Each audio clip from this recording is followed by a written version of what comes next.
Hello, world, and welcome to Episode 2 of Produced by Nostalgia, a podcast dedicated to 21st century media brought to you by two animation production professionals. I'm your illustrious host, Jedi. And I'm MK. And we're coming back at you with another episode. In today's episode, we're going to get into American anime. In my part, I'm going to talk a little bit about what American anime is and some shows that are prevalent in this pseudo-genre. In the next part, MK is going to take the lead, and we're going to go through a production breakdown of a few American anime shows. With that being said, let's get started. Woohoo! Okay, yeah. So the rap beef with Drake and Kendrick is still going on. So he sued him for They Not Like Us. Yeah, I heard that. So the judge was like, "No, I'm not gonna." You're not winning this case. This doesn't make any sense. So he threw it out. He threw it out. Yeah, he threw out the case. He was like, bro, be so fucking for real right now. Damn. Yeah. And it's funny, the cops was like, damn, Drake lost the rap battle the black way and the white way. My jaw is on the floor. Yeah. Not the black and the white way. Both sides of him. Oh, Aubrey. Both sides of him. And I was like, his name is Aubrey, crazy. right? Huh? His name is Aubrey, right? It is. Oh, it Aubrey. Is. So he lost to Drake and Aubrey. That's and like it was crazy. Yeah. Because then that song made me think of other rap beats. Because the Nicki stuff and Cardi thing like died down. But it was funny because she was like, I'm releasing an album in March. And I was like, oh, okay, girl. Wait, Nicki's releasing an album in March? Yeah, she's releasing an album in March. Hilarious. Yeah. I think Nicki has like bars. She's amazing. She's one of the greats. Mm-hmm. But also lately, I'm like, oh, girl, slow it down. It's not that. Mm-mm. It's not looking cute. It's not looking cute at all. I especially didn't like Barbie. I didn't like when she went after a dial.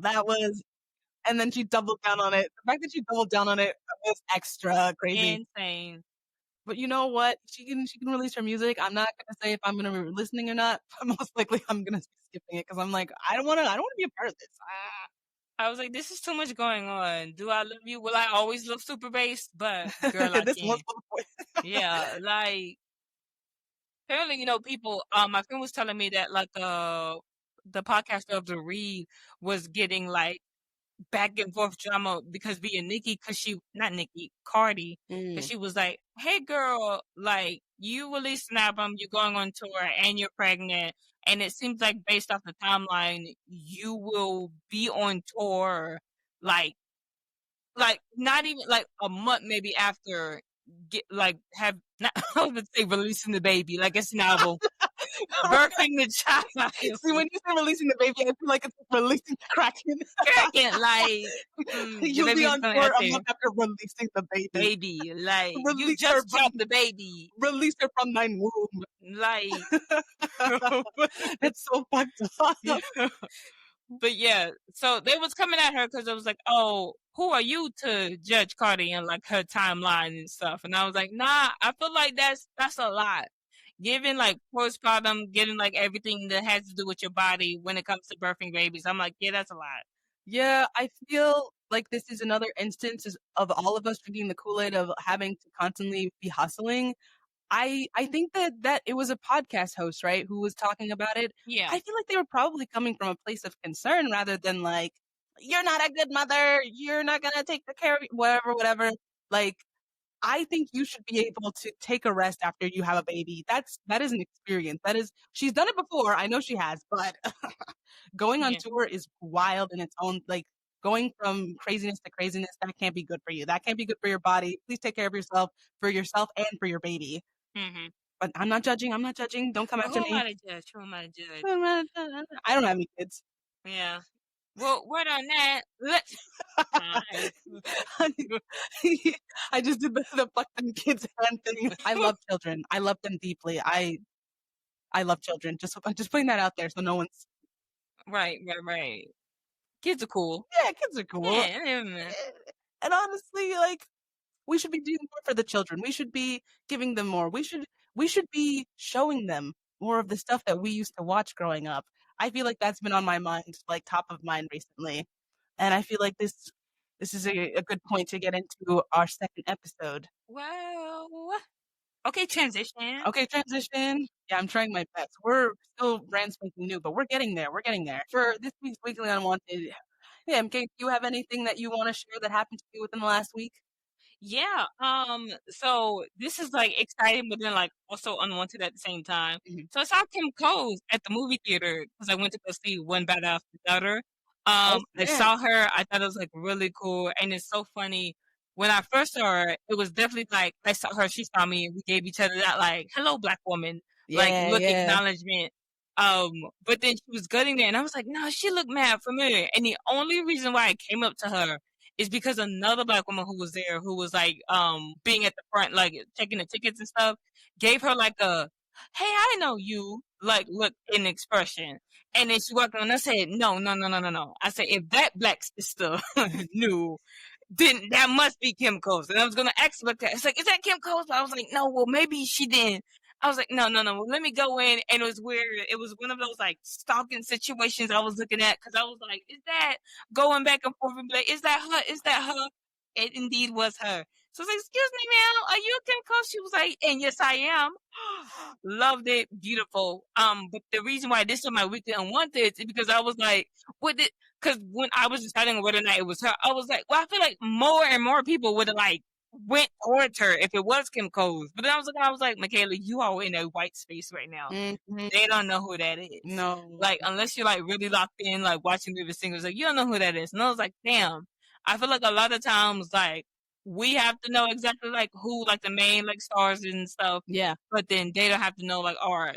Like to Hmm. be honest, I'm pretty sure he made a splash in the musical industry, but Kurt Cobain, I just learned who he was like a while ago because I said, who is that? Who is that? I'm asking seriously. Kurt Cobain? I've heard that name. He's in the music scene? Wait, is he a rock star? Wait. Yeah. Okay.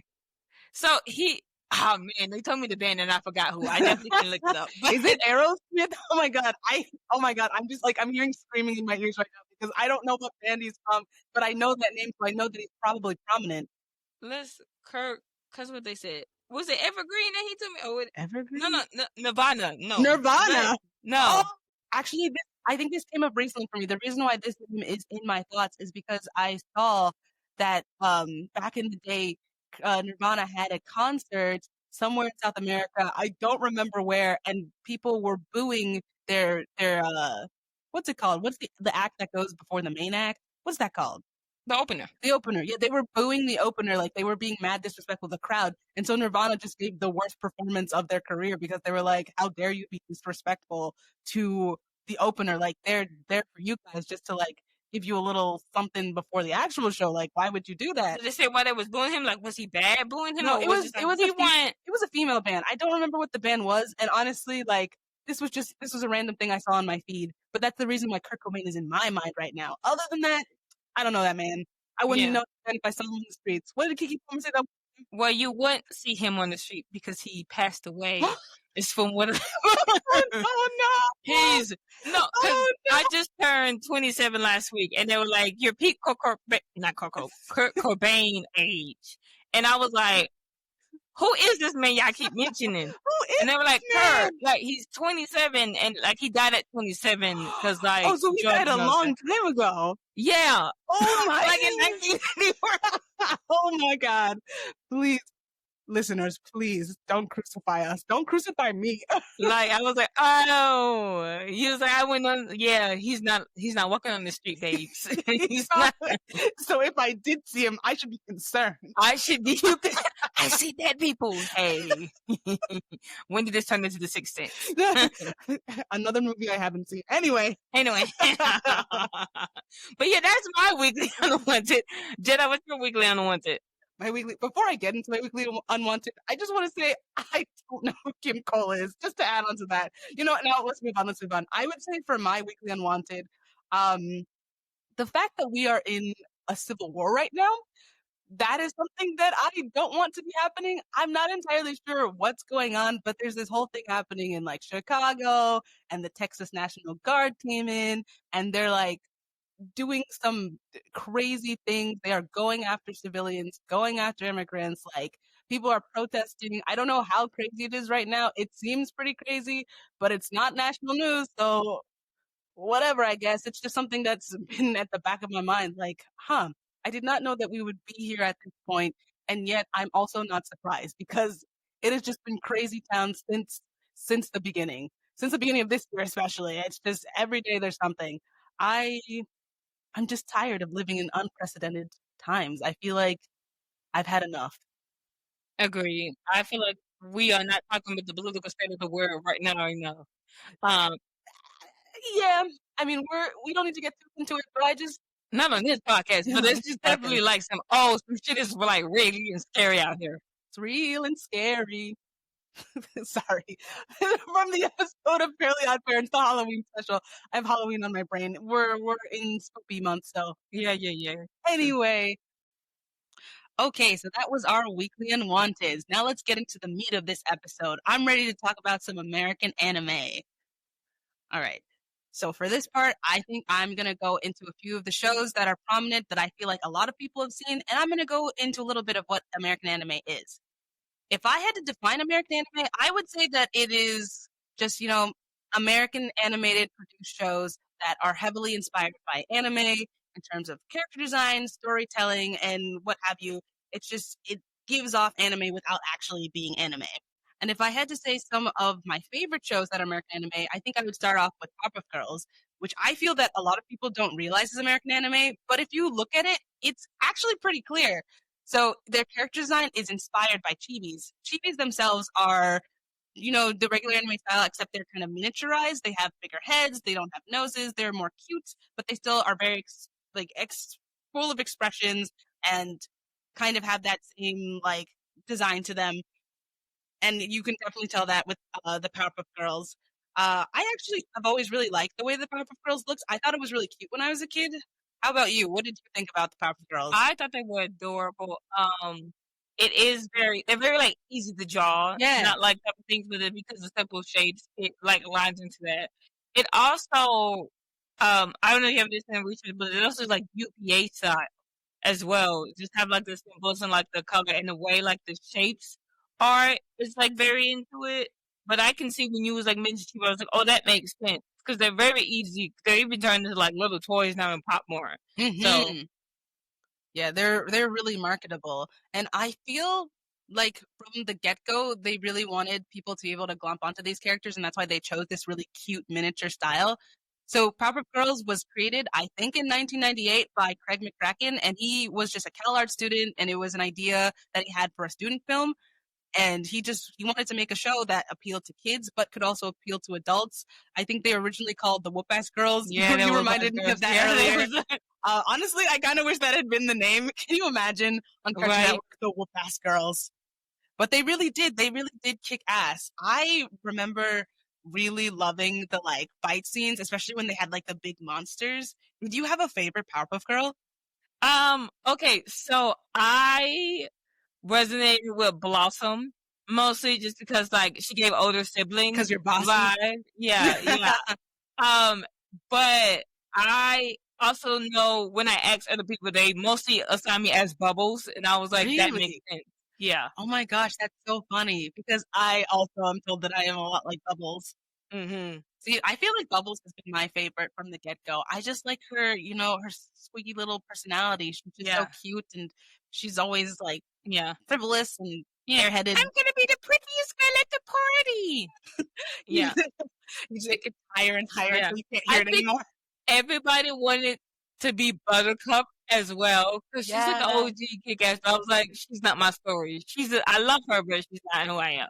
Honestly, I feel like if they had gone with the whoop ass girl's name, she would have been like the whoop ass girl because she was just so cool and she was so tough. Like she also wasn't my story. I think low key, I also wanted to be like her, but I knew deep down that I was too soft. Yeah, well, love those Powerpuff Girls. I also love the fact that they all had different like powers. I can't remember off the top of my head, but I think that Blossom could like she was the only one who could shoot lasers out of her eyes, and I think Bubbles was the only one who could use ice breath. I might be mixing them up, but I they had think common powers and then powers that each had unique. Bubbles had eyes. Blossom, oh, was it when? No, no, no. Um, Blossom, I think had like wind or eyes. or something, Bubbles could talk to animals.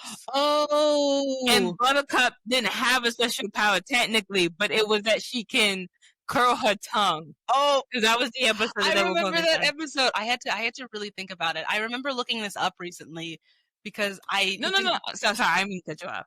It was heat vision. it was heat vision. Blossom had heat vision. Okay. Bubbles had like instinct to speak to animals, and yeah, And then Buttercup just could curl her tongue. You know, that's actually kind of foul now. I think. Yeah.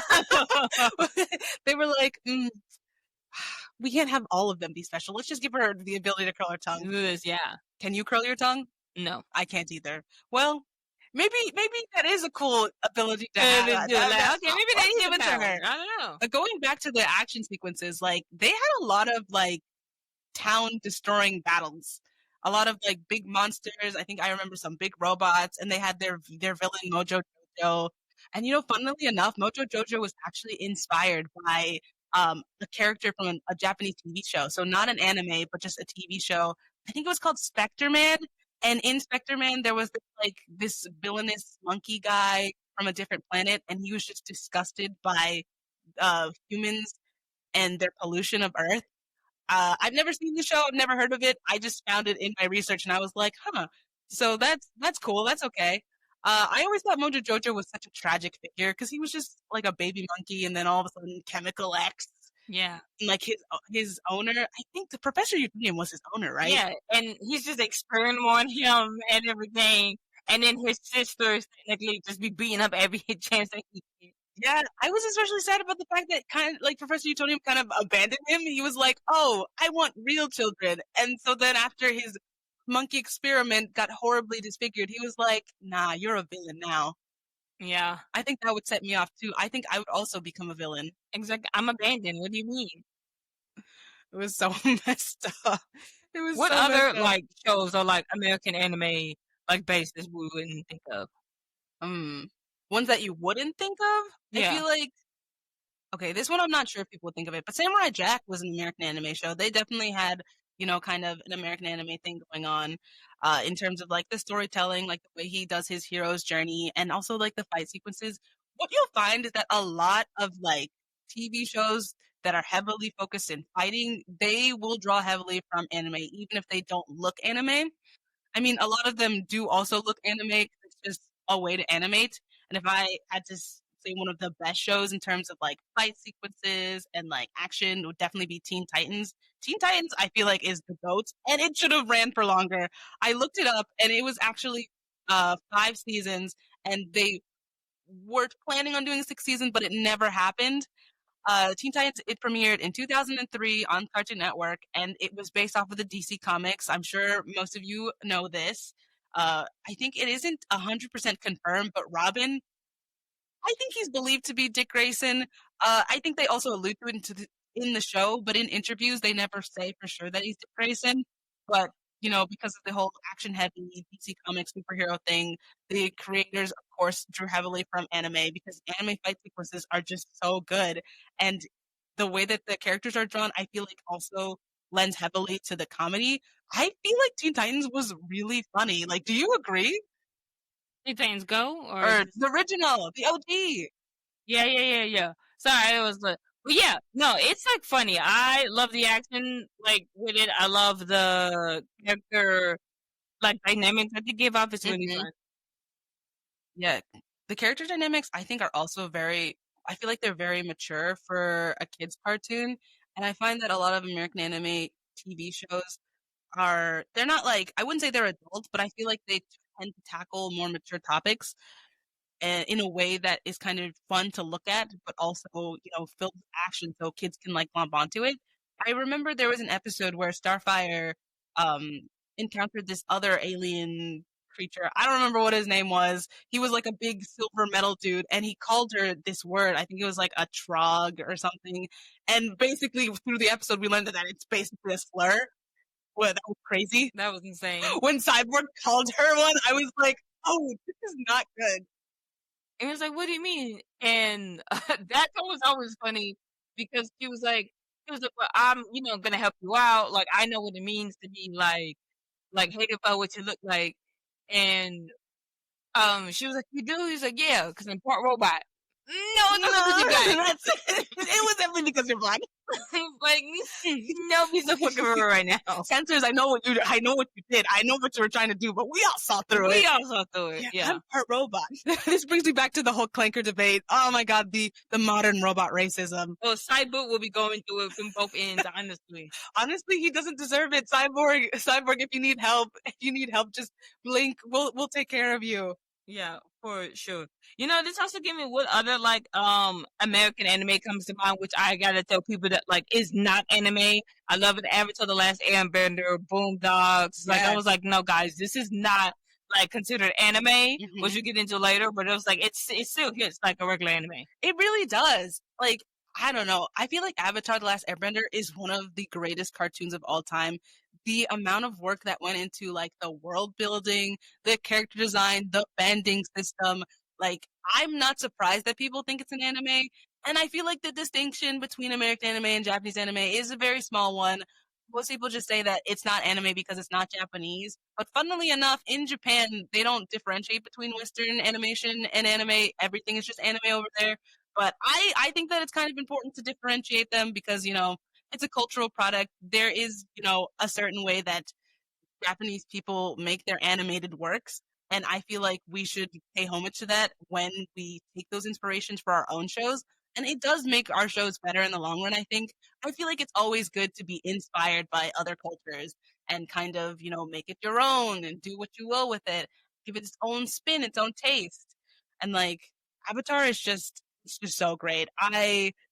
I really loved Avatar. I feel most people really loved Avatar. I think Avatar is getting more seasons or something in the coming years, which I'm excited for. I don't know if you've heard about the new studio that's opening up for Avatar. Yeah, Avatar studio.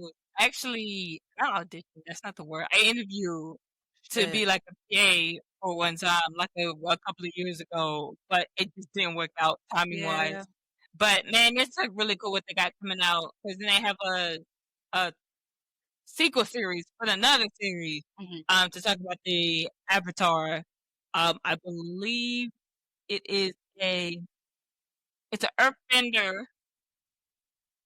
Um, they're from a set of twins. I'm forgetting if it's the girl or the boy who is the Avatar now in this version, but I think it's like really cool. I think they're gonna explore more of the lore, the background. We're also gonna see a movie for Zuko, a movie for the older Avatar kids. I'm super excited about that. Oh yeah, I feel like these have been in the news for years. I'm waiting. I'm on the edge of my seat. I'm ready. Right, I'm ready for it and stuff. But yeah, no, that's good. And then I feel like another anime game. Well, we talked about Boondock showing a little love there. That the way they just like praise things out. The action sequence in there was also like really cool. Oh yeah, definitely. He was out there kicking butt. Yes, for sure, for sure. Going back to some more American anime shows, another show that came up in my research, because for this episode, I was looking into, what TV shows are considered American anime, and I was reminded of this one show that is basically the perfect representation of American anime. It was called Kappa Mikey. I already asked you this earlier, but you don't really remember that show, right? Did you watch it? No, oh my gosh. That show, I kind of feel like that show was on crack. So Kappa Mikey was on Nicktoons. It was actually the first cartoon created by Nicktoons. So I think Nicktoons was a subsidiary of Nickelodeon, and they only did cartoons. So Kappa Mikey, it was about this American guy who got cast in a Japanese TV show, and so he moves to Japan, and his character design is fully like Western. He looks like a comic book kind of character, but everyone else is like anime. So he's like this one guy, this American looking animation surrounded by anime characters, and all the characters are anime character tropes. And so they have these little adventures. They're trying to put on this show. It's about a show within a show taking place in Japan. And it kind of goes into, the cultural differences about how things are done in America versus Japan. I would not tell you a specific synopsis to an episode if I tried, but I think the general idea was that they would put on an episode of the show, it wouldn't work out, they would have some kind of hijinks, they would solve some kind of problems, and then the end of the episode would be the episode of the show where he is Papa Mikey, this American superhero in Japan. Mm. It was such a crazy show. I actually watched some moments from it, and it was more crazy than I remember. I definitely would recommend to rewatch it, but it's just the perfect representation of like this is what can happen when two sides of the world come together and create one product. It's a fever dream, if anything. Kappa Mikey, Zero Delta Mikey, Zero AK Mikey, Oh my there's, god. there's Sigma Mikey, I needed to know that I don't know anything about what is it, university Greek type life. Greek Yeah. life. Were you in Greek life? No, I wasn't because Cat doesn't have like Greek life. You can sign up to do a Greek like if you're part of a PWI, Hmm. but I just didn't have the time to do it because I had other stuff doing it. But I always wanted to. Oh, my parents were like, "You should not join Greek life. That's a cult." And I was like, "Dang, okay." I think there are some highs and lows for sure of it. I think, Hazing. yeah. Well, actually, I think that officially they're not supposed to do hazing Yeah, anymore. they're not. I've heard that they can get in a lot of trouble if they're caught hazing, Yeah. which is a good Now, thing. has that stopped them? I don't think so. You know what? I haven't been on a college campus in a really long time. I hope that they are stopping and that if people are doing it, they're being stopped by the authorities. Yeah. Oh, but going back to American anime. So, okay, I'm gonna quick fire just like shoot off some other shows that I found in my research. So, Yin Yang Yo, if you remember that show, the Jackie Chan Adventures, Shaolin Showdown, Ben 10, Scooby Doo Mystery Incorporated, Hi Hi Puffy Ami Yumi, both the Spectacular Spider-Man and Ultimate Spider-Man, Moon Girl and Devil Dinosaur, She-Ra and the Princess of Power, and People in the Wonder Beast. So that's a bit of a long list, but as you can tell, it's a big variety of shows, but they all drew from anime in one way or another. See, I can see. It's funny. I saw the list and I was like, I could definitely see like Ultimate Spider-Man, but when you saw Spectacular, I was like, huh. I didn't really like think of that. But that's a cool aspect just to like really like go in there and stuff. I for sure think She-Ra and Kipo has like a big hand in that. Hmm. See Mean Girl and Devil Dinosaur. I was like, yeah, no, that makes sense. Uh, Scooby Doo Mystery Incorporated. That's an interesting one, but then I also got to think about like how anime looks on like different aspects of things. I mostly go into the style, but Yeah. that makes sense. I think this list, like when you think American anime, it isn't just like what looks like anime. It's also, it could be storytelling elements, the way they tell the stories, or the subject matters. So for like Scooby Doo Mystery Incorporated, I feel like some of the character design could almost be anime inspired because it did differ, like it differed from the original in terms of how the characters were drawn. But I wouldn't say that it's like crazy inspired by anime. Like, I wouldn't be surprised if people didn't consider it American anime. To a point, American anime is just like, it's a nebulous term. I feel Yeah, like it can apply to a lot more than you think because we live in a really connected world and everybody draws inspiration from everybody else. So if I looked really hard, I could probably find inspiration in just about any show. At least in the modern era. And in the 2000s, it was just, I feel like that's when it was coming up in the world. I agree. I feel like there was a lot of stuff that it was like a big thing just to be heavily influenced about anime, especially about like around that time. Because the Ben 10 of it all, just the witty action sequences. Hmm. You also mentioned storylines like how deep it gets into it and like the romance. Because I know is there a thing called what's it called showmance in some animes or I don't watch anime, so I Oh, was like, I, showmans. What are you referring to? Like the genre? is that So what I said? there's so anime. If we're going into Japanese anime, they have different genres, and different genres are kind of targeted towards different audiences.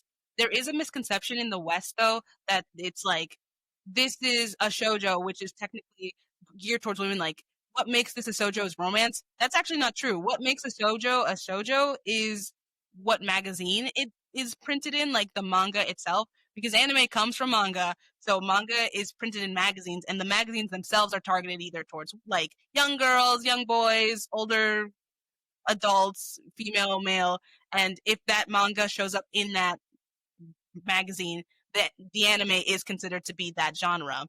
Um, but like because it is a magazine geared towards like if it's geared towards young women, a lot of the times it is going to be romantic.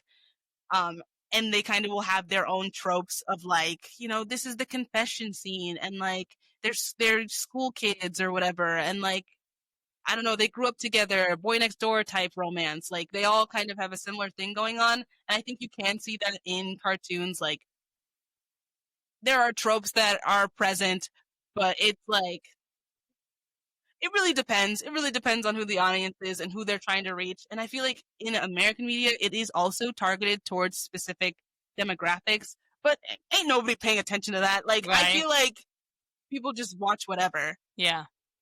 Yeah, no, that's true. Man, there's a lot of the shows I think like would you have a list like She-Ra is definitely like a big one. Hmm. That's just like the blues and stuff. But and I also said because working in animation, and going to an animated school, I realized that like a lot of stuff is influenced by anime that I didn't think it like was. Hmm. Even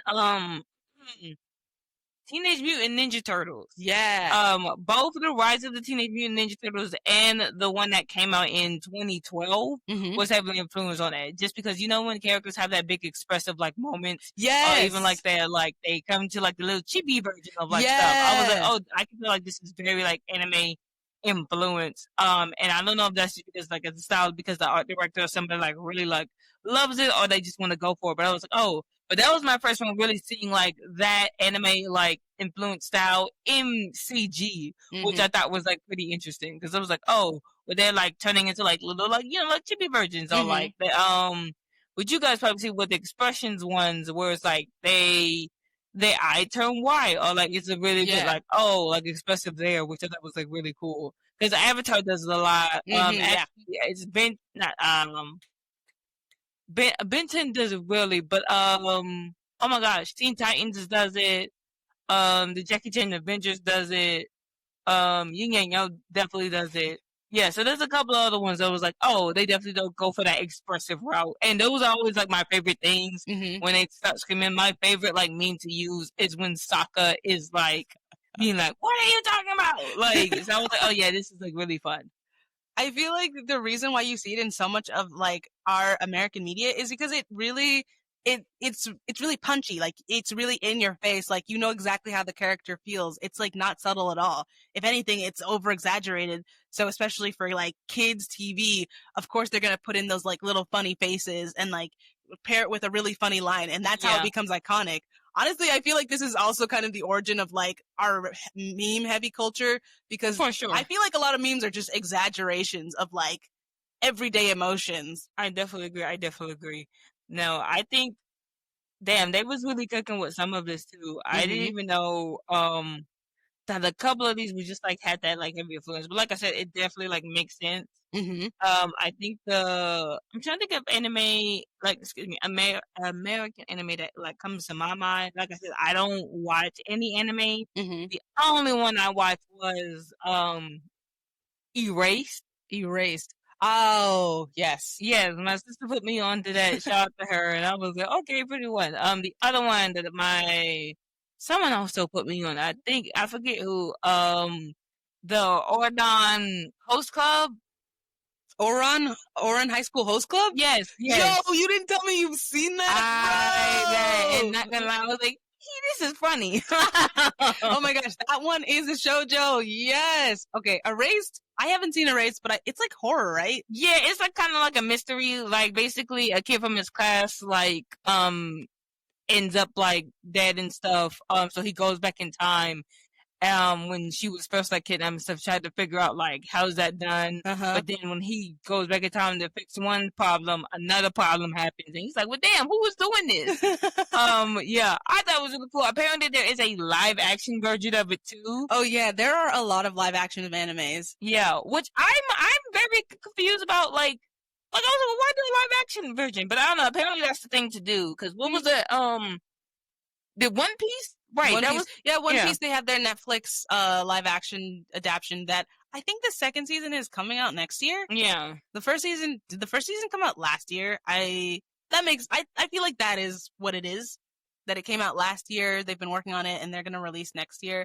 Yeah, doing live actions of anime, I don't know. I feel like it's easy to get it's the whole set audience thing, it's the whole reboot thing. I don't know how I feel about live action remakes of animes. I feel like it depends. I feel yeah. like in Japan, they're usually done relatively well. I haven't seen a lot of them, but I don't see people tearing them down on the internet Yeah. in like America, when we do live actions of animes, they usually suck. They Mhm. usually are not good. But One Piece, I feel, has been like a diamond in the rough. It came out of nowhere, and I think it's beautiful. As someone who's seen and read One Piece, I think that they did a really good job, especially with the casting. It's so diverse. It's so beautiful. The locations, the filming. And the thing is, I think what gets me about doing live action remakes of any type of animation, but especially anime, is that a lot of the storytelling is visual and kind of out of this world. Yeah. Like, with the facial expressions and like the action sequences, like the fights, they're just coming out of people's minds, and it's really hard to emulate that in real life. But there are things you can do to kind of fill in the gaps, I feel. And I think that in order to fill those gaps, having, good writers, good casting, good acting, paying attention to special effects and things, it helps. It's not the same, but I think it makes it watchable. I agree. Yeah. I agree for sure. I did not realize that you had seen two animes. I have seen a lot of anime. I love anime. I will say that I usually stay away from horror anime. I can't handle scary things. Yeah. I can't when we do our Halloween special, I will delve more into it, but I can't do scary things. And so Erase, I know, is one of the, like, most people like it. It's one of the greats, but definitely like One Piece is a lot of people's favorites. Dragon Ball Z, Sailor Moon, if you want to go on the more female center side. I love that we're having a magical girl renaissance right now. More people are watching magical girl animes, rewatching. There are some reboots out there. I don't always love the reboots, but it means that a new generation is going to be watching Yeah. these shows. And I feel like at the end of the day, that's all we can ask for, is that, they keep the legacy alive so it doesn't become just forgotten. Spies. That's Yeah. definitely it's actually French. Oh yeah, it is French. Yeah, I like Canadian stuff. Same thing with Winx Club. But I was like, I feel like this has like an anime influence onto it, but not specifically like anime exactly. So I think that's another one that just like came to my mind. But yeah, I think, because I was gonna ask you like, what anime do you think like all across the board was definitely like, oh, has the most heavy influence on it? If that makes any sense. Heavy influence on like American anime Yeah, in or general. just like the American like style. Because personally, I was thinking about Sailor Moon because I feel like whenever there's a magical girl like aspect in the TV show, it definitely always parodies Sailor Moon. Yeah, she's definitely the OG. I think it depends on the genre. So going back to, how I was talking about different genres are geared towards different audiences. If we were talking about like girl power type magical transformation, the female protagonist is protecting the world from some evil force, I definitely would say Sailor Moon is one of the biggest influences in terms of like anime that is constantly like redone. You do it in a different font type of production. If we had to go more towards action type anime, I think Dragon Ball Z is one that is heavily referred to in a lot of TV shows. Do you know, like, have you ever seen that trope where when someone powers up, they start, glowing and they start becoming more powerful, like in Yeah. like electricity and stuff? Yeah. That really reminds me of going Super Saiyan. Yes, yes. Yeah, I would also like to say I haven't seen Dragon Ball Z. I've seen a lot of anime, but apparently my taste is different than most people's. But like going Super Saiyan, that's like something I think that most Americans, the idea of like, I'm powering up, I'm going to my ultimate form, like that's definitely very Dragon Ball Z. A lot of creators of animated works, I think they get their inspiration from a lot of movies. I think Akira is one anime movie that has influenced a lot of American animation. Um, Dang, I don't have this prepared. I would have to go back and do more research on more of the anime, because there's just so many iconic things that become tropes, that become reoccurring like sequences. Like for Akira, there's the whole the motorcycle where it skids and it turns Yeah. and like it stops. That was a really terrible description. Listeners, I'm sorry if you don't understand what I'm saying, but if you know the Akira scene, you know what I'm talking about. That's something that you'll see not only in animated stuff, but also in live action. It's something that's recreated all the time. And it's just something that becomes a part of like storytelling. Yes. Oh, one last thing to K-pop Demon Hunters. I Oh feel like also is shit! like a like oh my god, like very influential just based off the expressions and everything wise. Oh shit, you don't understand. K-pop Demon Hunters, I feel like, is almost a love letter to like anime inspired storytelling. Like, especially something that they did that was really new to me. You know that scene where when they see the abs and it's really hot and their eyes turn into corn and Mm-hmm. then turn into popcorn Yeah. and then the popcorn shoots out of their head. I Yeah. feel like that's like an evolution because I've never seen that in anime before, but it's definitely a very anime like trope. Mm-hmm. And I love that they took something that is very anime and they put their own spin on it. And maybe we're gonna start seeing that kind of thing happening in other comedic moments across different projects. Yeah. And I love that. It's just another example of the cultures mixing together and Yeah. becoming this whole new thing and the world becoming one. And oh my God, should we start holding hands? Yeah. Did we start singing We Are the World? Are we the children? Like, shout out to Michael Jackson. Really, shout out, truly. I feel like we've been going on and on about American anime, and I kind of want to wrap this up. A quote that I saw from Craig McCracken, the creator of Powerpuff Girls. So he said something. He said something along the lines of, "The Japanese do the best action films in animation. You look to the best sources you can for whatever you're trying to be inspired by." If I were to take that idea and kind of expand it, I think the reason why American anime is so beloved across our generation, across all other generations, and why it's still popular to this day is because it takes inspiration from really great storytelling, visually, thematically, character design. It takes really good elements from another culture and kind of breathes new life into it for another audience. And as someone who has never lived in Japan, who doesn't speak Japanese, like it's not my culture or anything, I still am so fascinated by what we can get from another culture in order to make these like really amazing works.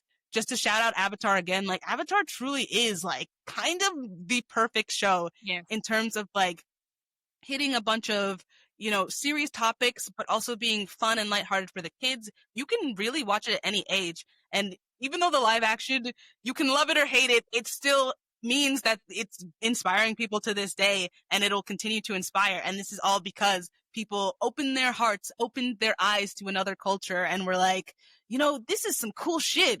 We should do this and make other cool shit. So I feel like that's what American anime is. And that's why I love it. And I'm glad that we're talking about it. Period. Yes. Yeah.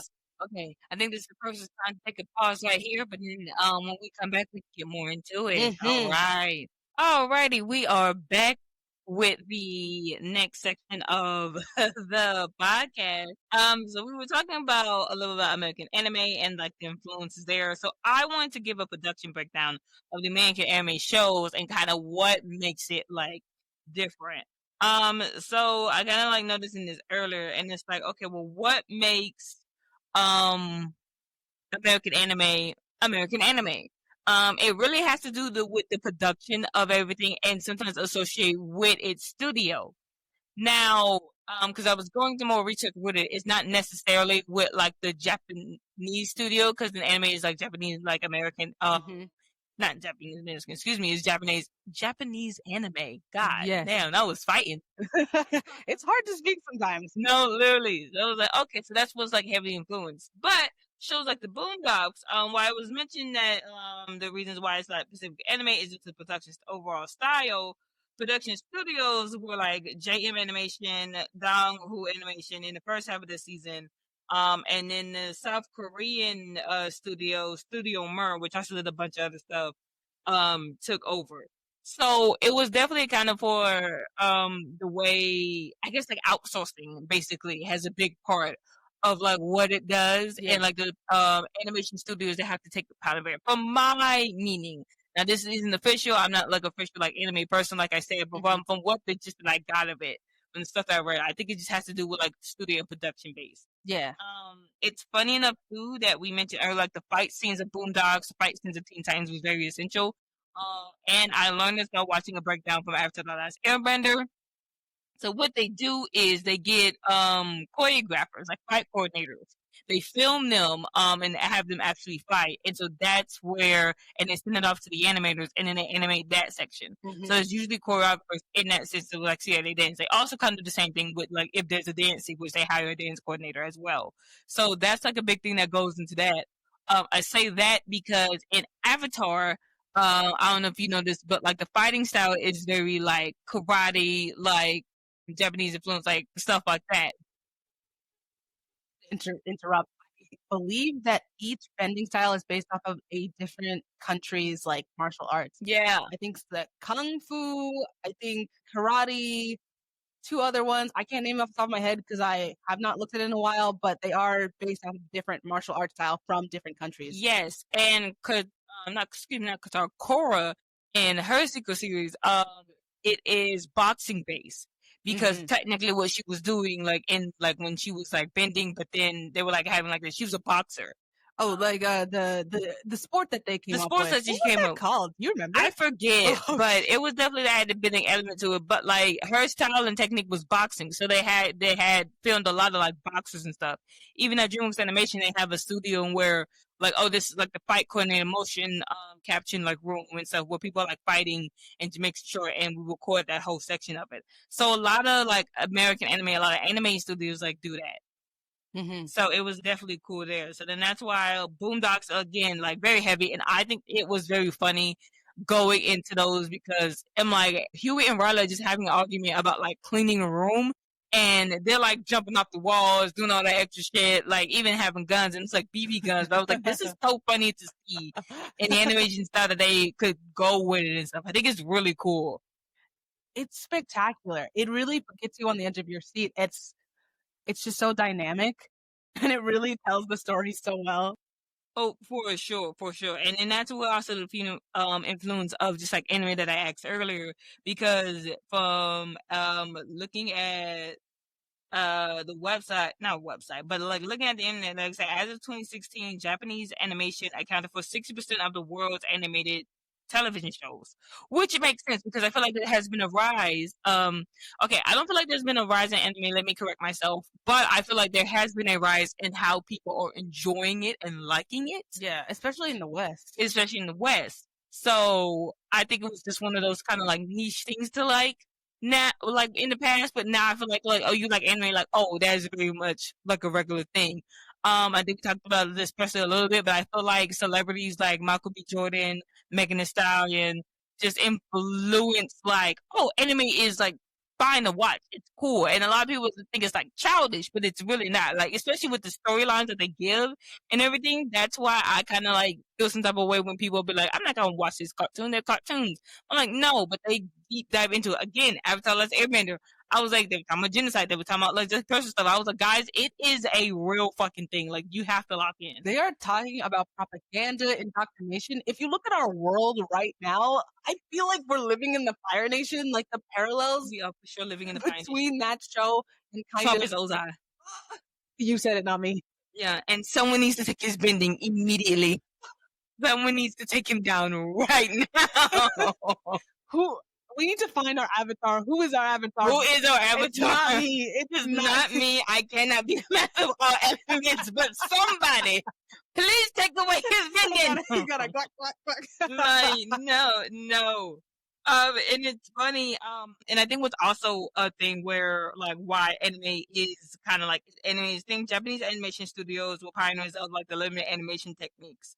So I don't know if you know this, but if there's a lot of anime where they're not as expressive until it calls for a funny gag moment. Yeah, yeah. But still, in Western animation, they're still expressive no matter what. Mhm. They're still throwing their hands up in the air. They're still doing this. But I feel like, especially with the older anime, it has just been like really still. Even their faces. I think Boondocks is known for this, but only for Huey. Mhm. But I feel like all the other characters are very expressive. That's why in my head I was like, it has a Western influence to it. Yeah. It was like, oh, so all of them are just very like deadpan, almost have like that face look like, how dare you kill my mother? I Yeah. had to.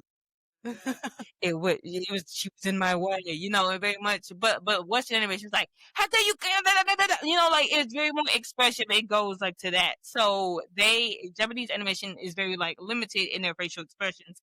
And like I said, until the gag calls for it. So that's why I think has like a big influence there.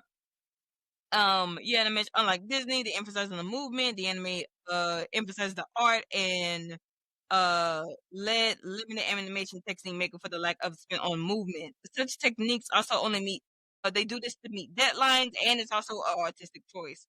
Because the Boondocks, Teen Titans, and Rise of the Mutant Ninja Turtles, I've mentioned before, rely heavy on expressions in their terms. They're not specifically considered anime. Yeah. So that was like a big like thing to me.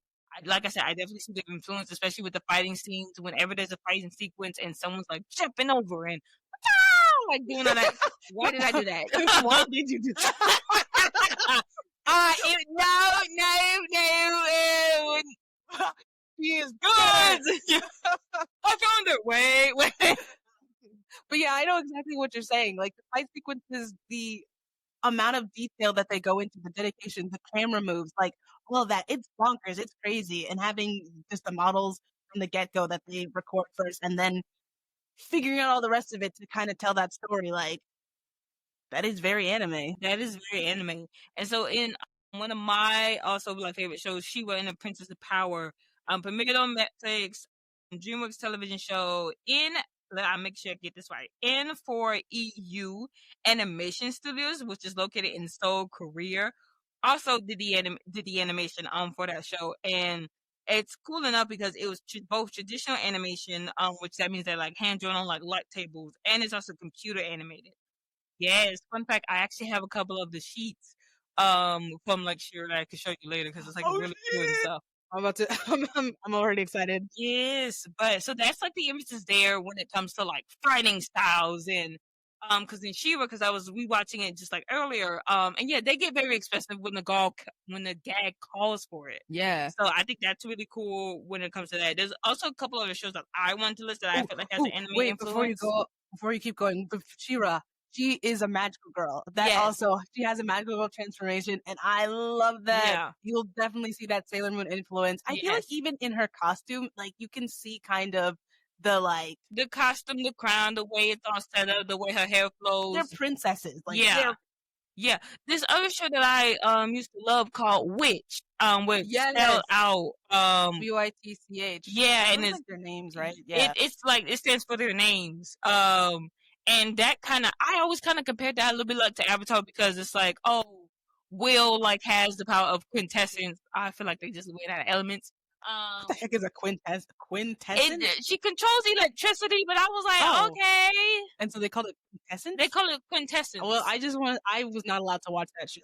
Yeah. It was called Witch, but you know. I was like, not in this house. Not in this house. Oh, I know, but it's like fairies and stuff. It also reminds me of like Winx Club. Yeah. It's just it feels like another. Did they have a magical transformation or no? In Winx Club? No, not in Winx Club. In Witch. Yes, that's what I thought they did. Because I feel like what also goes with a magical girl transformation where it does like the little spin, you know, the outfit change. Sometimes their hair even gets longer. Yeah. They have a crown. Stuff just appears out in air. Yeah. You know, then she's in her like cute fit. Her cute fit. But that she's gonna fight this big ass monster for her. But I'm like, okay, girl. I love the juxtaposition of like, I'm actually gonna make myself cuter and prettier to fucking beat your ass. Yes, like, actually, I'm gonna look my best for this. I'm gonna look my absolute best for this. So then that's usually like the turnaround and like the giving, like, okay, oh my gosh, it's looking cute. It's like looking everything. So that's usually like the big influence, like of the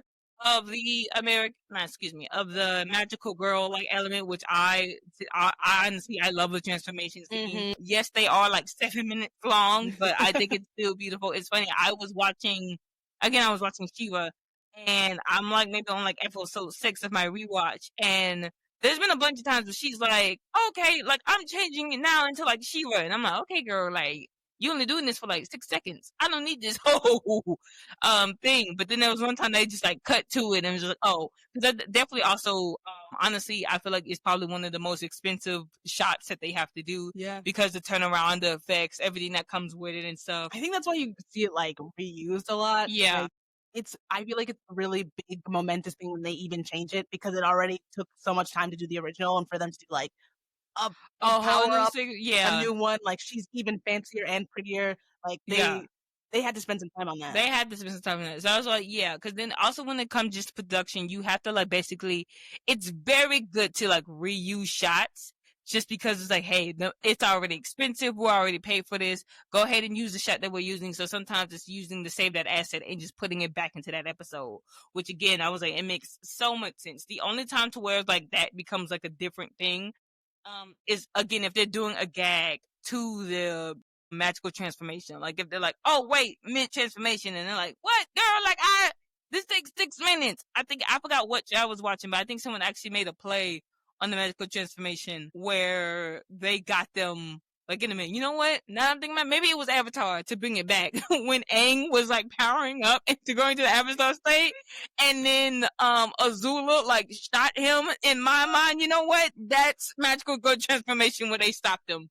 Wait a second. Are we saying that the Avatar state is Aang's magical girl transformation? I think it is Bro, not. but he Yeah. doesn't even wait. Okay, But he this. mentally transforms. Oh my god, we don't see the transformation, but in his head, he And like he powers up. already did. He powers up. Which again, shout out to Azula because, and that Shout also out to Azula. goes into the magical girl transformation. Because one of my biggest tropes that I hate is when someone's powering up and they're just looking like, wow. I'm gonna wait till you power up to really now fight you. Like, no, get the mid power, y'all. Take him out right now. Take him out right now. While he's still weak. Actually, going back to the Avatar state, I actually think it's more like going Super Saiyan. Because you know what, yeah. he's powering. I mean, he's not going all like. So it's going yellow. Super Saiyan, just going the boy version of magical girl transformation? I think you just hit the nail on the head. I think you just solved it. I think because you know what, men they don't get to have the whole transformation sequence. They just fill themselves up with roided rage, and that's how they get their power. And girls, they're the ones who get to put on the fancy outfit, the sparkles, the whatever. Because that's when I feel like my most high. And you know what, men feel like they're most high whenever they get their hair like whatever they when want they get their hair did. Yeah, exactly, when exactly. When they're fresh, yeah, when their eyes start glowing, that's what they. When they can shoot lasers out of their hands, that's when they feel most appreciated. Yes, yes. And then going back to like the breakdown, just like of Shira and everything, and specifically with the episodes as well. Usually there's maybe like a bunch of assets. That's why anime is kind of one of the most expensive things to do and to really like all about because it's like you have to think of like backgrounds, you have to think of characters. Because while a crowd is already big enough, I feel like anime there are more detail is more of a big thing when it comes to like anime. Because I remember the backgrounds alone for Teen Titans were very like beautiful with outside of like the characters. They're Their very incidentals detailed. were really detailed. Like they had to design them just like they would design other characters because you would see them and it would look massively strange to have these like highly stylized main characters and all of a sudden just like Bob over there with like 2 dots for eyes and a smile. And so even to the point, I think some were even like hand painted. Like it became like a whole big thing. So I was like, that makes sense for it to go and be a detailed but like high budget. Honestly, I feel like hate to say it, but then that's why I feel like they also outsource to different studios in different countries because it's ultimately cheaper because of the amount of detail, the amount of work that has to go to it because it is a lot. Yeah. And going back to what you said earlier about like movement, that's kind of one of the reasons why in anime they aren't as like they wait for the moment that calls for it to start being like big and expressive because there's just so many details and everything else. If everything also had to move, it would be crazy. Yeah. So that was like a big that's just like a big thing. So like there's so many like not complication, but so many things that go into it. So many moving parts. So many moving parts. So many different aspects that need to like interlock to create it. Yeah, for sure. I want to touch upon that. There's other shows that have anime influence that probably wasn't mentioned. Gargoyles. I don't know if you remember that. I remember it. I feel like I probably wasn't allowed to watch it, but they were like kind of like Hunchback of Notre Dame. Yeah, they were like gargoyles. And I think it was like New York City, and they came to life, and they had a very like Shakespearean aspect to it, which I also feel like that was like a big influence. But the anime, as far as like the storyline, as far as like what things happen, I also feel like anime loves a slow burn, so I feel like that's what they also incorporated. with that. It was like just a big influence there. I also want to talk about this weird, not weird show that's been happening, but a couple of shows turning into animes. I don't know if you heard of the Rick and Morty anime. Wait, like the whole show is becoming an anime? Like it isn't just like a gag in an episode? No, it's there's a separate show that says Rick and Morty anime. I remember there was one for Suicide Squad a while back. Yes. So it was very interesting watching because I think the whole point of it relies on that situational like comedy and stuff. To the point, to me, it left me feeling like, what's the point of turning it anime if you want that? It was very odd. Would you say that it's kind of the same as like why are we rebooting this or why are we making a live action version? Is that kind of the feeling you were Kind getting? of all influences because I feel like anime is, like I said, if you use it and all the aspect that comes with it, I definitely you should pull force and like really like go into that and really like push all into it. But the fact that they didn't was very interesting to me. So does it already exist when you watched it? Or Yeah. is it more action heavy? Is that like kind of where they're going? Or is it the same situational humor, just it looks different? It looks different and it's more, I would say, less action, more story, more like mystery. Like, who is this woman? Because then they added a new character that I'm like, I don't know who this girl is. And I'm talking about, she's like in the main like sequence. And I'm like, okay, she must be a big part. Like, because it's like a whole thing. But to me, I was like, it was very interesting seeing that. I mean, if I had to theorize, because I haven't seen Rick and Morty, well, I've seen like an episode or two, so I kind of know what it's like, but I don't know how anime would fit into the grand scheme of things. If I had to make a guess on why they would make it an anime, maybe for the drama factor, I think anime kind of has this stereotype of being more dramatic because we talked about the exaggerated expressions and stuff, but they also have like pretty dark things happening sometimes, or like the characters are going through something. They focus a lot on the characters, the character building, the character relationships. I mean, I haven't seen the show, so I might be way off the mark, but is there more drama? Have they upped the ante with this new character? And that's maybe why they decided the medium of anime was the way to go? No, I don't think personally it was like a big like drama. It's been a while since I watched it. But I was like, I don't personally feel. I feel like you can equally show this storyline in the original. I Mhm. don't feel like it was a good thing. I honestly feel like they saw the rise of anime and wanted to see it and was like, why don't we do this with like Rick and Morty?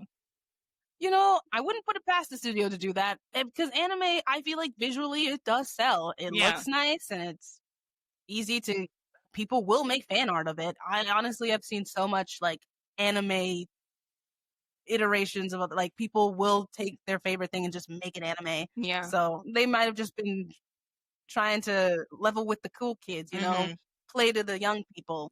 Play to the young folks. Is there a trope that you love the most with anime? With anime, I think I'm simple. I like when, when characters are getting emotional and their faces like blow up or they like, or like kind of like a record scratch moment and they become like a simpler version of themselves. Kind of like they just become, the white eyeballs with like lines and things being like, or like with the exclamation points coming out of their head. I feel like that's a really simple thing to like, but it always gets me and it's always really funny. I do like those gags and stuff, especially when, oh my god, there's a scene that I would like want to show you, but it's laughing already. Beast Boy kept trying to convince them that it a like something's happening with like Robin or like whatever, like he's an alien. They're trying to get him and stuff. And, he's like in the corner and they're like, oh, be so for real. And, he's like a simplified like version. Cyborg like, picks him up and like stops. And then he's like a squishy element or like whatever. Yes, Right, I know what you're there's like talking a about. jump kick, like Yes, she kicks him out of the screen. Oh my gosh, I feel like the anime, like that, like moment of breaking the reality show, also lends itself well to fourth wall breaks. I mean, I don't know if you would exactly call that a fourth wall break, but it definitely like happens in like a reality separate to the reality of the show because it feels like it's more for the audience than for like the characters happening. I love when those things happen. It just makes it so much easier to enjoy. Like, dang, it's really easy to make it funny. Yes, for sure. And I also think the anime influence when it comes to Rise of the Teenage Mutant Ninja Turtles is where like the camera virgin, the way it's set, the way it looks, definitely like line heavy, like on the jokes, and things. It's like a big thing I feel like when it comes to that, so yeah, I realize like why I don't watch anime. I definitely see its influence in everything that I like see. It made me to be like maybe I should watch anime. I definitely think I should. I have I just be some like this. I recommendations. know I have everybody so always many recommends. recommendations for you. I mean, it's mainstream now, so of course, so many people are gonna have recommendations. But there is a reason why people are coming out of the woodworks to be like, "I was always an anime fan. Yeah, I was just holding myself back because society." yeah, I'm glad that we've removed that veil, and especially for mm, like Black culture, because you mentioned Michael B. Jordan and Megan Thee Stallion, and they're two Black people where anime usually when I was a kid was not considered like a black thing. yeah. You were considered You're considered white white for liking for liking anime. this show, It's like, mind you. Crazy you work. like Sailor Moon? What are you, an Oreo? Like, I was like, God forbid, I just want to. God forbid, I'm culture. Like, God forbid I want to watch a magical girl transformation. Like, damn, I just like, want to see this little girl blow this thing up. Like, excuse me, what am I supposed to do with that? give her a weapon. Give her a weapon right now. But yeah, I always thought, look, those shows were like cute. And then, because again, you mentioned on the list like Ben 10 was also an influence, and I was thinking to myself, I was like, I don't see how it is, but I can think of how more less expressive. I think because in my head, anime has to do with the shapes, and I'm thinking Yeah, from an artist perspective. yeah. I was like the angle, the sharpness, the way they move. That's also a big part. And character design is also a big part. I feel like with anime or anime Mm-hmm. influence and action shows Yeah. because the simpler the shapes, the easier it is to move around. And stuff. So if you notice, that's why it's always a big thing when it comes to like those fighting sequences. Yeah. I think for some of the shows I listed off, the anime influence is more with the storytelling or Yeah, maybe how the episodes are, how they play out. I feel like, I mean, Ben 10 is an action heavy show. It might also have to do with a little bit of the character design because anime, even of itself, we all have an image of what anime looks like, but anime can really look like anything. Like, there are a lot of animes that kind of have a simpler style. They don't look exactly like, big sparkly eyes and like jagged hair, but a lot of shows kind of just the way they evolve their characters or the transformations they go through, like those might be the anime influences that you're seeing that you might not necessarily attribute to anime, but still come from there. yeah, Yeah, I would have to look into it more because honestly, I also was a little bit surprised by Ben 10, but when I thought about it, I was like, yeah, I can see it kind of in a little bit in the way they're designed and like how the way he grows up and like the yeah. journey he goes on like his journey as a protagonist I feel is somewhat anime influence. Like I could definitely see him in the same leagues as like Naruto or like Mm-mm. I don't remember the main character Dragon Ball Z, Goku or something. I mean he's not trying to be the best of all time but like he's like the chosen one and For sure. he has this thing like his own magical power like I mean, there probably is overlap between things that could be considered anime inspired and also things that American shows have always done. So it's like you can decide if it's anime inspired or not. But I see it and I could also accept if you're like, nah, I don't really think this is anime inspired. Yeah. Yeah. Man, anime really does have like a big influence on stuff. It makes me think like I should dive into it more. Hmm. Um, just to see like what all people take from it. Different jokes. It's one of those like Easter eggs that you can always find that you don't like find later until you actually watch like a couple of more stuff and be like, oh, I didn't know that was a reference for something. Hmm. So it's like really cool just seeing that. What are your top three favorite animes? My top three favorite animes. Oh snap! You put me you put me on the chopping block. I have to think about this. I guess my current favorite anime is Dandadan or Dandadan. I think it's Dandadan. It's currently airing on Netflix. It's so I said I don't like horror, but it's kind of horror inspired. It's about these two kids. One of them believes in like spiritual stuff, like their her aunt is a spiritual medium and like has spiritual powers and things. And so she believes in spiritual stuff. She meets this guy who's really into like extraterrestrial stuff, like Hmm, aliens and things. And so they get into an argument at the end of the first episode and they're like, your stuff's not real. No, your stuff's not real. And so they dare each other to do these like scary challenge things. So for the alien guy, he challenges the girl to go to this place that people have said is infested with aliens just to check it out. Like she has to go there in the middle of the night and see if she sees any aliens. And if she doesn't see any aliens, then she wins and he has to like denounce alien lore or whatever and say they're not real. And then her challenge to him is to go someplace where a ghost has been sighted, and to like walk there and see if he sees the ghost. And if there's no ghost there, then he wins and he gets to gloat. And so basically, what they find out is that everything is real, and they end up in some different situations. And because of the situation they get into, they get these powers, and now they have to protect the world from these alien threats and these spiritual, like ghost things. It's a really fun show. I would say it is not for kids. It's definitely for adults. And that's also why I'm like, if you are a person who says animation slash anime is for kids, I think you haven't been paying attention. There are a lot of things that they put into these shows that no kid should ever witness. But yeah, Yeah. that show is definitely very mature, definitely very raunchy in some places. It's not like terribly like R-rated or anything, but it's not for kids. I would say that's one of my favorites. Sailor Moon, we've talked about a few times. I love her. I really do. She was one of my first animes I ever watched. And I love the magical girl sequence. Deep at heart, I feel like I wanted to be a magical girl. I wanted to have a weapon, but also be girly and cute and shoot sparkles everywhere and whatever. I don't know. Girls, I feel like hit a lot of spots for girls who want to be multifaceted, Mhm. because maybe not our generation, but I think in the earlier like generations, women could only be certain things. And tough fighters, powerful beings, not one of them. Like we're usually damsels in distress, or funny side characters or whatever, or romantic interest. But with magical girls, like get all of the tropes, you get that romance, you get that action, you get to be like a badass, but you also get to be soft and girly and frilly. If I had to do a third one, see, now I've run out of steam. I don't know what I would say. What is an anime I've seen in the past couple of years? I'm sorry, I'm stalling now because I can't think of one. Every anime I've ever watched has now left my head. I'll just mention another one I've seen recently. I recently watching this anime called Kimi ni Todoke. Oh my god, I butchered that Japanese. Words is hard. Oh, words are really hard. That's a language you don't speak. Mhm. Go figure. This one is shoujo, so it's a school romance. There's no magical people. There's no magical powers. It's really about a girl who people she thinks she looks like a horror villain character.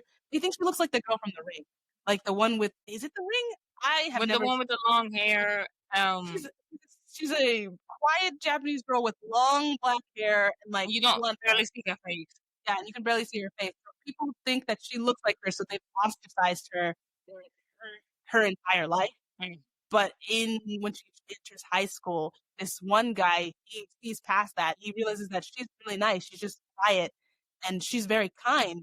And the things that people misconstrued as her being like creepy were just her trying to be helpful. She just was not good at social interaction, and people ostracizing her didn't make her any better. Yeah. And so it kind of goes into like he sees her for who she is, and because of this relationship that they build, like the friendship that they make by being able to see each other, because she also sees him because he's a really popular guy.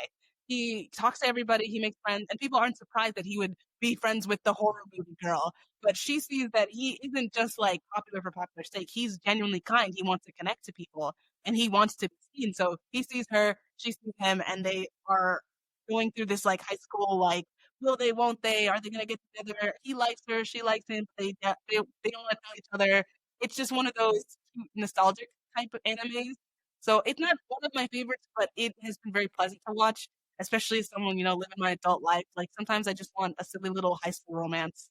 Yeah. I can't believe they ostracized her because she's a neurodivergent Annie. God forbid if I just want to wear black and be helpful and don't have social cues. My God, because she can't even wear black. Because in Japan they all wear school uniforms. They literally were just like, that girl has long hair. She must be evil. She must She must talk get to that dead thing people. away from me. Get her away from me. And there's also this running trope, like you see her from her own perspective, she's all like smiley and nice. She kind of is like a plain looking character, Yeah. but like when you see it from the other student's perspective, she literally looks like an axe murderer. Like it's wild the way they animate her with like dark lines coming out of her and like a dark aura. And that's just another bit of the anime storytelling. So you can see in her mind, she's just like regular and she doesn't understand why people don't like her, but she's like, I'll just accept this. Like, I've been alone for so long, I'll accept it. But from other people's perspective, they're like, there's this wall of misunderstanding, like Yeah.